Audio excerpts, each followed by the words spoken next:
personally donated their eggs. This was appalling.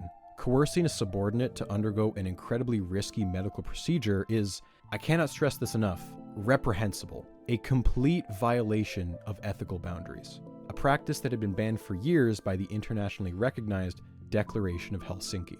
The more you learn about the work culture in Huang's lab, the more it makes sense how this could have happened. Working there was physically and emotionally draining. Huang was the paternal role model. Over time, this relationship grew more intimate and led to Huang subtly prodding his female researchers to donate their eggs. Everyone there made personal sacrifices for their work. What could be more noble than donating your own eggs to potentially save lives? At the time, she said there was another student in the lab that had donated, and I said, well, great, can I talk to her as well? And she said what I expected, which is that, no, I can't give you her name because it's a privacy issue. And I said, okay, well, why don't you give her my information? And if she's happy to talk about it, she can contact me.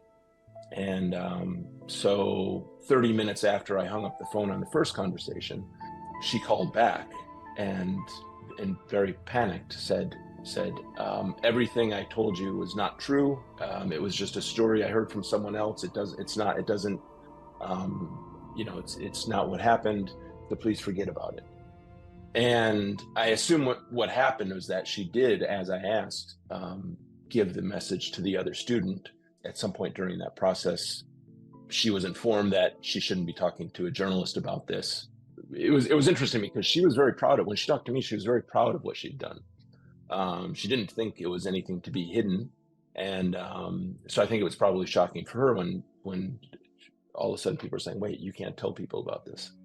He knew the story was a potential bombshell, and all he could do was wait and see how the world responded. Turns out, not a whole lot happened.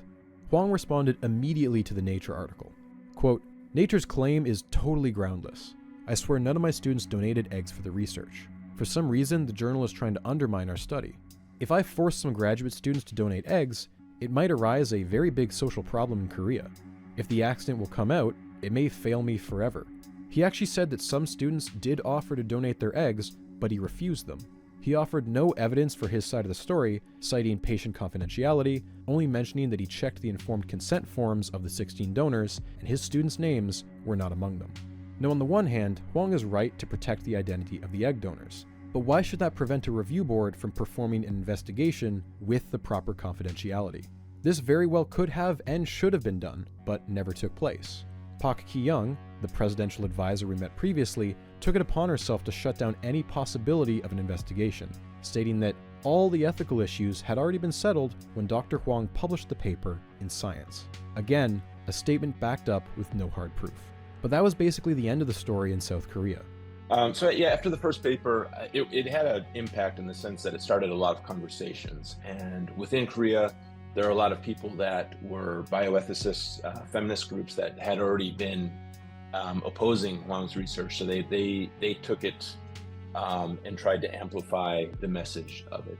But within the scientific community and within the government circles in Korea, you didn't see much of a response. Huang put out a story. I think he helped to have this story go around that Nature was just jealous of the publication being in Science, which was silly, but a lot of people seem to believe it, that I was motivated to write a negative story about him because he had published in Science and not Nature. Following the story, there were a handful of people in both the East and West who distanced themselves from Huang. Quote, "No one wants to debate the ethics because the government is so excited about it. Most scientists are also worried about a lack of students in science, so they don't want to break the excitement either. We need a